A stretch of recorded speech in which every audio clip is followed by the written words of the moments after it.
घरामध्ये हळदीचा कार्यक्रम होता। हळदीचा कार्यक्रम व्यवस्थितपणे पार पडावा म्हणून मुलीच्या आईवडिलांची लगबग चालू होती। मुलीचे आईवडील, होणाऱ्या नवरदेवाचे आईवडील, आलेला प्रत्येक पाहुणा, मित्रमंडळी सर्वजण आनंदात होते। तेवढ्यामध्येच गोळीबाराचा आवाज झाला। त्या कार्यक्रमामध्ये 3 गोळ्या मारल्या गेल्या। गोळी लागली ती मुलीला आणि जावयाला। सर्वात महत्त्वाचं म्हणजे मुलगी गर्भवती होती।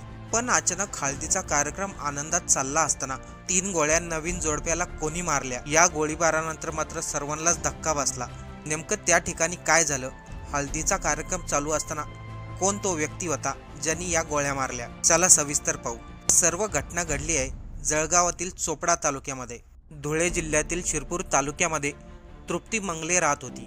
तृप्तीचे वडील किरण मंगले हे CRPF मध्ये ड्युटीला होते। काही महिन्यापूर्वीच ते PSI म्हणून रिटायर झाले। मागील 1-2 वर्षापासून मंगले कुटुंबामध्ये तृप्तीच्या लग्नाचा विषय चालू होता। तृप्तीचे वडील किरण मंगले हे तिच्या लग्नासाठी वेगवेगळ्या ठिकाणी स्थळ पाहत होते, पण ही गोष्ट तृप्तीला मात्र पटत नव्हती। याचं कारण होतं तृप्तीचं अविनाश वाघ या तरुणाबरोबर प्रेम संबंध होते। अविनाश वाघ हा देखील धुळे जिल्ह्यातील शिरपूर तालुक्यामधीलच रहिवासी। तृप्ती मंगले आणि अविनाश वाघ हे दोघेही नातलग। जेव्हा घरामध्ये तृप्तीचं कुटुंब तिच्यासाठी वेगवेगळे स्थळ पाहत होतं, तेव्हा तृप्तीने अविनाश वाघ याच्याबरोबर असलेल्या प्रेम संबंधाबद्दल घरामध्ये सांगितलं होतं। तृप्तीला अविनाश बरोबर लग्न करायचं होतं, परंतु तिच्या घरातील लोकांना प्रेम विवाह करणं ही गोष्ट मान्य नव्हती। याचं महत्त्वाचं कारण म्हणजे तृप्ती पुण्यातील एका खाजगी विद्यालयामध्ये MBBSचं शिक्षण घेत होती, पण अविनाश वाघ मात्र उच्च शिक्षित नव्हता। स्थानिक लोकांनी आणि माध्यमांमध्ये दिलेल्या माहितीनुसार त्याचं शिक्षण 10वी ते 12वी इतकंच झालं होतं। आपली स्वतःची मुलगी MBBSचं शिक्षण घेते आणि तिने जो मुलगा पाहिलाय त्याचं शिक्षण फक्त 10वी-12वीत झालेलं होतं। त्यामुळं तृप्तीचे वडील किरण मंगले यांना ही गोष्ट पटत नव्हती।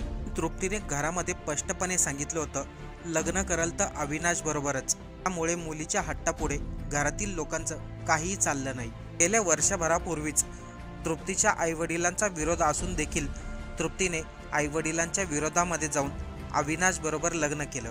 लग्नानंतर अविनाश आणि तृप्ती हे पुण्यामध्ये राहण्यासाठी गेले। पुण्याच्या कोथरूड परिसरामध्ये अविनाशची फॅमिली राहत होती। अविनाश पुण्यामधील एका खाजगी कंपनीमध्ये नोकरी करायचा, तर अविनाशची आई प्रियंका या पुण्यामध्येच आया म्हणून काम करायच्या। लग्नानंतर तृप्ती आणि अविनाश यांचा एकदम आनंदात संसार चालू होता। काही दिवसापूर्वीच अविनाशच्या लहान्या बहिणीचं लग्न ठरलं। बहिणीचं लग्न ठरलं म्हणून अविनाश खुश होता। बहिणीच्या लग्नाच्या निमित्ताने अविनाश आणि त्याची पत्नी तृप्ती हे जळगावमधील चोपडा तालुक्यामध्ये आले होते। चोपडातील आंबेडकर नगर परिसरामध्ये शनिवारी संध्याकाळी अविनाशच्या लहान्या बहिणीचा हळदीचा कार्यक्रम होता। वाहक कुटुंबातील नातेवाईक, मित्रमंडळी सर्वजण चोपडामध्ये आले होते। हळदीचा कार्यक्रम सर्वांच्या मनासारखा पार पडत होता। रविवारी लग्न आहे म्हणून सर्वजण आपल्या आपल्या कामामध्ये व्यस्त होतं। हळदीचा कार्यक्रम पूर्णपणे व्यवस्थित पार पडला आणि याच कार्यक्रमामध्ये तृप्तीचे वडील किरण मंगले हे देखील आले होते। कार्यक्रम संपल्यानंतर जेव्हा तृप्ती आणि अविनाश यांची भेट तृप्तीच्या वडिलांशी झाली, तेव्हा किरण यांनी मुलगी आणि जावई समोर येताच त्यांनी आपली पिस्तल काढली आणि मुलगी तृप्तीवरती 3 गोळ्याचे राऊंड फायर केले। यामध्ये अविनाशने पत्नी तृप्तीला वाचवण्याचा प्रयत्न केला। त्यामध्ये अविनाशच्या पाठीमध्ये आणि हातावरती गोळी लागली। हळदीच्या कार्यक्रमामध्ये अचानक गोळीबार झाल्यामुळे तिथं उपस्थित असलेले सर्व लोक घाबरले। कार्यक्रमामध्ये नेमकं काय घडलंय हे कोणालाच काही समजत नव्हतं। 5-10 मिनिटं वातावरण निवळल्यानंतर सर्व लोकांनी किरण मंगले यांच्या हातामध्ये पिस्तल पाहिली। किरण यांनीच तृप्ती आणि अविनाशवरती गोळीबार केली हे लक्षात येताच उपस्थित असलेल्या सर्व नातेवाईकांनी किरण मंगलेला चांगला चोप दिला। या हल्ल्यामध्ये किरण गंभीर जखमी झाले। तसेच पोलिसांना देखील या घटनेची माहिती देण्यात आली। काही वेळातच पोलीस देखील घटनास्थळी दाखल झाले। सर्व घटना शनिवारी रात्री 10 ते 10:15 दरम्यान घडली। त्यानंतर जळगावचे पोलीस अधीक्षक महेश रेड्डी हे घटनास्थळी दाखल झाले। त्यांनी या ठिकाणी काय झालं होतं याबद्दल सर्व माहिती जाणून घेतली। तृप्ती आणि अविनाश ह्या हळदीच्या कार्यक्रमासाठी चोपडा या ठिकाणी येणारे ही माहिती तृप्तीच्या वडिलांना मिळाली। मुलीने प्रेम विवाह केला म्हणून त्यांच्या डोक्यामध्ये राग होता। त्यांनी मुलीला संपवण्याचा पूर्ण प्लॅनिंग केला, पण यामध्ये अविनाश देखील गंभीर जखमी झाला। त्याच कार्यक्रमामध्ये आणखीन एक महिला देखील जखमी झाली। मध्ये सर्वात महत्त्वाचं म्हणजे तृप्ती ही 4 महिन्याची गर्भवती होती. तिच्या पोटामध्ये लहानसा जीव होता हे तिच्या वडिलांना चांगल्या प्रकारे माहिती होतं. तरी देखील त्यांनी मुलीवरती गोळ्या झाडल्या. तृप्तीचा तर जागेवरतीच मृत्यू झाला होता. अविनाशवरती जळगावच्या हॉस्पिटलमध्ये उपचार चालू आहे. तसेच हळदीच्या कार्यक्रमामध्ये किरण मंगलेला लोकांनी मारहाण केल्यामुळे त्याच्यावरती देखील जळगावच्या हॉस्पिटलमध्ये उपचार चालू आहेत. काय वादाचं कारण काय होतं? प्रेम केलं म्हणून. अच्छा माझ्या मुलाने त्याच्या मुलीला प्रेम केलं म्हणून अच्छा. तो राग होता. काय विरोध काय होतो?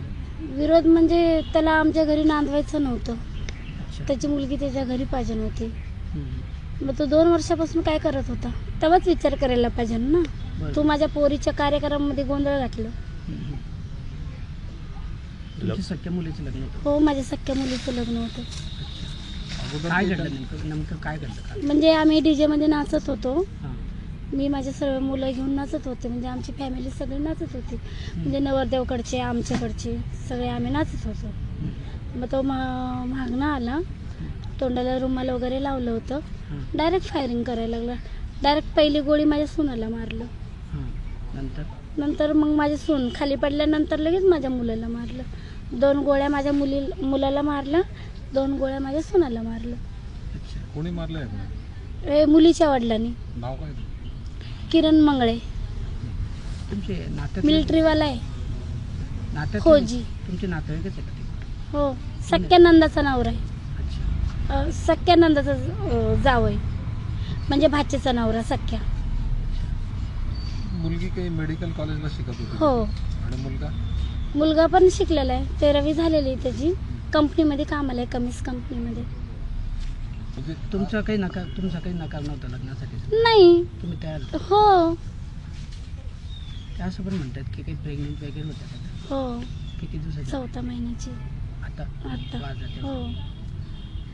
आता नेमकी काय मागणी राहणार आहे तुमच्या आता यात? आता माझी मागणी काही नाही, त्याला फाशीची शिक्षा व्हावी. चोपडा शहरामध्ये रात्री 10 वाजताच्या सुमारास आंबेडकर नगरामध्ये एका ठिकाणी लग्नाचा कार्यक्रम होता आणि त्याच्या आदल्या दिवशी आज लग्न होतं, काल त्याच्या हळदीचा कार्यक्रम होता. हळदीचा कार्यक्रम सुरू असताना अचानक त्या ठिकाणी एका व्यक्तीनं गोळीबार केलेला आहे.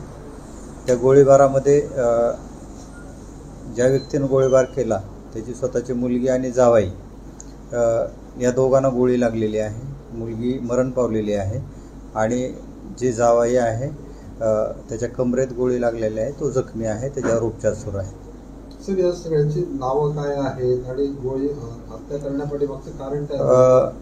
गोळीबार करणारा जो आहे तो किरण अर्जुन मंगळे हा शिरपूरचा राहणारा आहे आणि त्याची जी मुलगी आहे, मुलीचं नाव तृप्ती आहे. तिने 1 वर्षापूर्वी प्रेमविवाह केला होता. त्यांचाच एक नातेवाईक आहे अविनाश वाघ नावाचा, तो पुण्यात असतो. त्या दोघांनी प्रेमविवाह केला आणि हा जो प्रेमविवाह झाला होता तो ह्या किरण मंगळेला मान्य नव्हता, म्हणजे मुलीच्या वडिलांना मान्य नव्हता आणि त्यातून ही हत्या झालेली आहे. कारण काय विरोध झाला? कारण काय होतं? प्रेमविवाह? एकतर त्यांचा कौटुंबिक वाद होता आणि मुलगी MBBSचं शिक्षण घेत होती, मुलगा कमी शिकलेला होता. वडिलांची अशी इच्छा होती की त्या मुलीनं अशा कमी शिकलेल्या मुलासोबत लग्न करू नये. एकमेकाचे नातेवाईक आहेत, जवळचे नातेवाईक. रात्रीचा नेमका घटनाक्रम काय होता सर? त्यांचं टार्गेट नेमकं कोण होतं? काही तपासात काही समोर आलंय? टार्गेट सरळ असं होतं की मुलीचे जे वडील आहेत किरण मंगळे यांना मुलगी आणि त्यांचं जावई ह्या दोघांना गोळी घालायची होती. काय चालू होतं? हां, लग्नामध्ये हळदीचा कार्यक्रम सुरू होता. त्या ठिकाणी हळदीचा कार्यक्रम झाल्यानंतर DJ लावून तिथं सगळी मुलं वगैरे नाचत होती मंडपामध्ये. तेव्हा ही घटना झाली.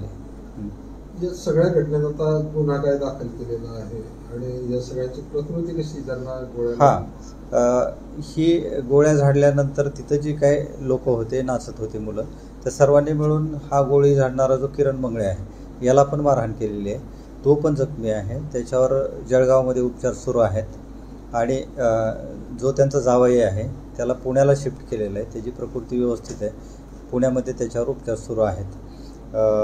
या प्रकरणी जी जखमी मुलगा आहे अविनाश वाघ त्याच्या आईची तक्रार घेतलेली आहे. आईच्या तक्रारीवरून खुनाचा गुन्हा दाखल केलेला आहे. खुनाचा प्रयत्न, खुनाचा आणि आर्म्स ॲक्ट याप्रमाणे गुन्हा दाखल केलेला आहे आणि त्याचा तपास चोपडा सिटीचे PI मधुकर साळवे करत आहेत. एकूण किती राऊंड फायर? एकूण घटनास्थळी 3 राऊंड फायर केलेले आहेत. 2 अविनाश वाघला लागले आणि 1 त्या